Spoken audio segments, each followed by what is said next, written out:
if gold suddenly became nice, there's no show. I think. You got to. I think you got to. I think that's what makes the character, and it's certainly interesting for me to play, and I think that's certainly interesting for the audience to watch. That he's conflicted, you know. Does he actually want to be, you know, a good man? You know, does he really want to? Someone sitting in the panel, sit down and have babies with Bell, is that what he wants to do? I don't think so. I think if we did that and went down that road, I think the character would vanish, and maybe the show as well. And we want to see, they want to see the evil queen, they want to see Rumpelstiltskin doing bad things. I think one of the most horrifying things about last season was watching not so much you meet people in fairy tale land, was watching you physically meet humans in the real world. I remember you raised the bar for like how low you can go. Are we gonna see that again this season? How are you gonna beat that moment? I agree with you that. In fact, I thought that the cane stuff, you know, beating people over that was kind of getting to me a wee bit, to be honest with you. I thought, I don't really like this, you know, this is kind of a bit disturbing, and I hope that, I really hope that it wasn't in any way alienating any of the audience at all, particularly younger children, because I've got young kids myself, and I don't particularly want my kids to see me do that. So I think it maybe it will kind of go away from that now, because Neverland is an entirely different place. But what I can tell you, of course, is, I mean, Gold at the end of episode 22, season 2, he seems to be saying, right, we're together, let's go and find this bit. That ain't going to last. That lasts about maybe 2.5 minutes.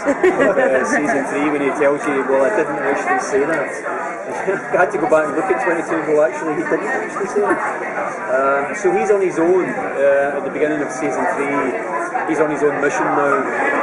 Balefire to him is dead, so his life is pretty much over. The only thing he can do to in any way honour his son's memory is to find his son, even though he's been told that the prophecy many hundreds of years ago that boy is going to be his undoing.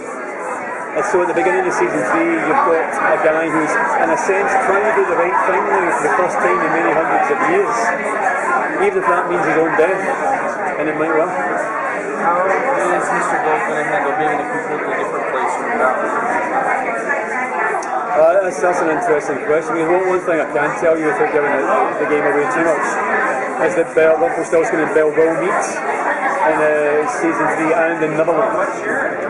But it may not be in the fashion that you think. No. And typical once upon a time. It's like, what do you think Mr. Gold is hoping to find other than Henry? I mean, does he have any other agenda for being in Neverland? No. I mean, he wants to kill a lot of people out there. He really does. He wants to get a do-away with a lot of people. But no, there's nothing else other than that. That's the whole thing now for Gold. Rumpelstiltskin is find this boy, sacrifice myself, I'm happy. It's a big arc though. What do you kind of think of, you know, his moral journey last season in terms of, you know, he basically was told he's supposed to kill this boy and that, you know, that he'd grown to love him, and then he kind of has to go back and kind of reconsider.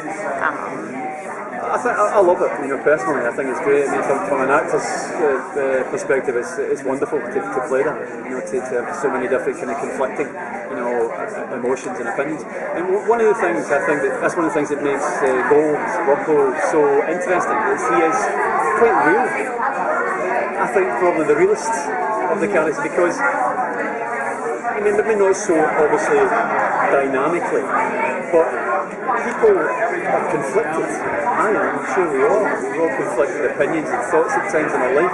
He just voices them, you know. He's a very, very normal, kind of ordinary kind of man in many ways. Even though he's fantastic, he's magic and all these things, the core of him is conflicted. Do you think there's the possibility that he'll ever realize that the undoing that could happen is actually a positive thing for him rather than being a negative? I think that, you know, again, I don't know, but I surmise that may well be the case.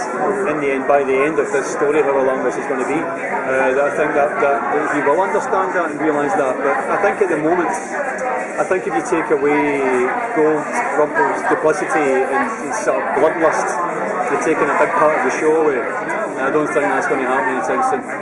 What would you like to see for him in the long run?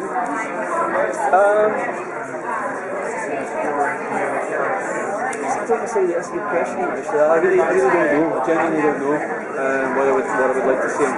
I wouldn't be happy to see him settling down having babies with Belle. I think that would be death. I just don't think that could happen. But I think he'll end up on his own. I think he should end up on his own somewhere. But he could be for the side of good. Because he is right. Weird question. When you were on this ship going to Neverland, you're kind of wearing like slacks and a suit, like a Canadian. Is that gonna last? No. That's very funny. You'll know why I'm laughing when you see it. That's at the beginning of episode 1, season 3. Gold's doing something down in the hull of the ship. Maybe it's got something to do with it. It's got a spinning wheel down.